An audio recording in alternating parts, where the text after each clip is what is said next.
ចង់បើកអាជីវកម្មហាមផ្កាត្រូវចេះអ្វីខ្លះចឹងពេលនេះនៅហាមផ្កា Police Story នឹងមកស្រាវចម្ងល់សម្រាប់បងប្អូនដែលគាត់ចង់បើកជាមួយនឹងអាជីវកម្មហាមផ្កាផ្ទាល់តែម្ដងចឹងសម្រាប់ហាមផ្កាជាដំបូងឡើយគឺយើងត្រូវចេះពីការតែងបែបផ្កាដឹងពីមូលដ្ឋានគ្រឹះនៃការតែងការរៀបចំពណ៌ផ្កាជាមួយនឹងក្តារផ្កាឲ្យត្រូវតាម concept របស់ផ្កាទៅតាមកម្មវិធីនីមួយៗទៅតាមថ្ងៃបុណ្យឬក៏អតិថិជនដែលគាត់ចង់បានអញ្ចឹងណាអញ្ចឹងបែបផ្កានីមួយៗសុទ្ធតែមានអត្ថន័យទៅតាមពណ៌ទៅតាមបាច់ឬក៏ទៅតាមម៉ូដដែលយើងតែងនៅក្នុងផ្កានឹងដូចគ្នាដែរអញ្ចឹងគ្រឹះដំបូងឡើយគឺបាច់ផ្កាហើយបន្ទាប់មកទៀតបន្ទាប់ពីបាច់ផ្កាបងក៏ត្រូវដឹងនិងចេះពីការតែងកន្ត្រកផ្កាដូចគ្នាព្រោះថាកន្ត្រកផ្កាគឺសម្រាប់ចូលទៅកម្មវិធីដូចជាកម្មវិធីសម្ពោធកម្មវិធីឡើងគេហដ្ឋានក្នុងឱកាសណាមួយដែលយើងជួនទៅកាន់ម្ចាស់គេហដ្ឋានថ្មីឬក៏ម្ចាស់អាជីវកម្មថ្មី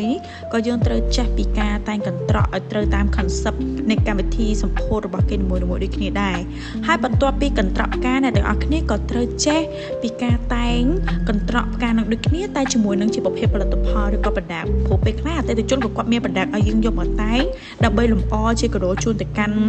នៅក្នុងឱកាសពិសេសដូចជាកម្មវិធីសម្ពោធផ្សេងៗនឹងទៅជាមួយគ្នាដូចគ្នាអញ្ចឹងបងក៏ត្រូវតែដឹងថាការលេងពណ៌និងលេងម៉ូដបែបណាជាមួយនឹងកន្ត្រកផ្កាជាមួយនឹងប្រដាប់ហ្នឹងឲ្យវាត្រូវតាម concept ទៅតាមផ្កាដែលយើងត្រូវតែងហើយមកទៀតបន្ទាប់ពីតែងកន្ត្រកផ្កាហើយបងក៏ត្រូវចេះពីការតែងផ្កាជើងបញ្ឈរដែរផ្កាជើងបញ្ឈរនេះគឺយើងដាក់នៅមុខកម្មវិធីដូចជាកម្មវិធីសម្ពោធ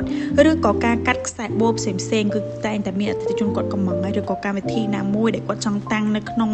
កម្មវិធីរបស់គាត់អញ្ចឹងណាអញ្ចឹងទាំងអស់នេះគឺជាចំណុចដែលម្ចាស់ហាងផ្កាត្រូវតែចេះហើយទាំងអស់នេះក៏មាននៅហាងផ្កា Police Story ដូចគ្នាដែរយើងមានវគ្គបង្រៀន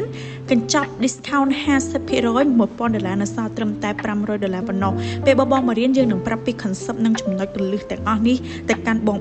អញ្ចឹងសម្រាប់បងដែលគាត់ចង់ចុះឈ្មោះរន់ឡើង promotion របស់យើងមានកំណត់ការចុះឈ្មោះយើងក៏ចិត្តបិទដែរអញ្ចឹងសម្រាប់បងដែលគាត់ចង់បើកជាហាងផ្កាឬក៏បងដែលគាត់ចង់បន្ថែមនៅចំណុចចម្រៀងនៃហាងផ្ការបស់គាត់ណាមួយអញ្ចឹងណាគឺអាចមកកាន់ហាងផ្កា Police Story បាន promotion របស់យើងមានកំណត់ម្យ៉ាងវិញទៀតយើងនឹងមានការថែមជូនទៅសម្ភារៈមួយឈុតធំជូនសម្រាប់ការសិក្សានិងមានការសិក្សាដោយផ្ទាល់អនុវត្តដោយផ្ទាល់ជាមួយហាងដូចគ្នាដែរសម្រាប់ព័ត៌មានបន្ថែមអាចទំនាក់ទំនងតាមរយៈលេខទូរស័ព្ទដែលយើងនឹងដាក់ជូន